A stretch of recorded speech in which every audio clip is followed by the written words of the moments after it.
Good afternoon and welcome to the weekly show with Mike Hayes, where we bring you news, commentary, and interviews from around the cannabis industry. I'm going to call this episode Alpha1 because I'm not even really in beta yet. For now, I just wanted to do some writing and put something out into the universe. These are all real news stories from the industry, and I hope you find it mildly amusing. Now let's get to the news. An article in Leafly this week had a very exciting headline. Can cannabis prevent or cure the coronavirus?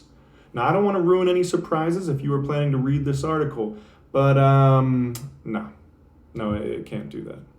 Even as I clicked on the article, a part of me thought, if weed was curing corona, wouldn't I have heard about that on the news? Speaking of the news, perhaps the biggest cannabis story this week is the industry's push to be included in federal bailout funds. Now look, this is a righteous cause, and I can appreciate the value of grabbing headlines when we can. But behind the scenes, can we be honest with ourselves? Republican senators won't even let us have bank accounts for our money, and now we're asking them for their money? I'm not holding my breath. In other money news, MJ Biz Daily this week published a copy of the Weedmap subpoena, which appears to be focused on large cash payments made by unlicensed dispensaries in California. Weedmaps infamously allowed these accounts on their website up until mere months ago. When asked to analyze the situation, our legal experts said, yikes.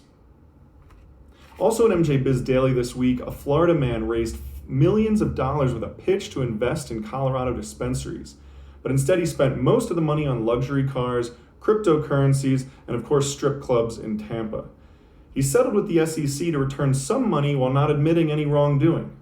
Wow, what an evenly applied system of justice, said victims of America's drug war. Mary Jane reports that CB Therapeutics will join the Cleveland Clinic in Ohio to create pharmaceutical-grade psilocybin, MDMA, and DMT. These FDA-approved trials will search for the perfect combination of psychedelics and psychotherapy to bring meaning and happiness to the lives of people stuck living in Ohio. Sorry, Ohio, that's just some love from a Philly kid. But this week, a CBD company announced a partnership with conservationist and chimpanzee expert Dr. Jane Goodall. According to industry insiders, this won't stop until every person you've ever heard of has a hemp cream. Now, near the bottom of the article, they mention the new brand will be called Forest Remedies. But I sure wish I'd read that far before I rushed out to buy monkeyblunts.com. So close.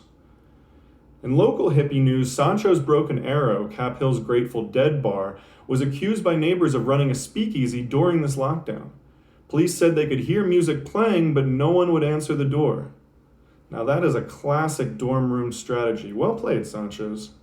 When the news came calling for comment, these are the real quotes from the owner of the bar, sounding totally innocent and not at all like a kid caught smoking in his room. Quote, "I had the music blasting. Just sitting there, doing whatever, listening to music, relaxing. They said, 'You are obviously doing something.' And I was like, 'No.'" It's hard to argue with that, but somehow the city is still trying. Also in the city, police are investigating as Denver 8 says 3 dispensaries were robbed Tuesday night. Department spokesperson Jay Casillas gave us a look inside the mind of a criminal. "There are a variety of reasons marijuana businesses are targeted," he said. "It is mainly to steal marijuana and money." That checks out. Thanks for the breakdown, Jay. And thank you all for tuning in. That's all for this week's Cannabis News in Brief. Tune in next week to the weekly show with Mike Hayes.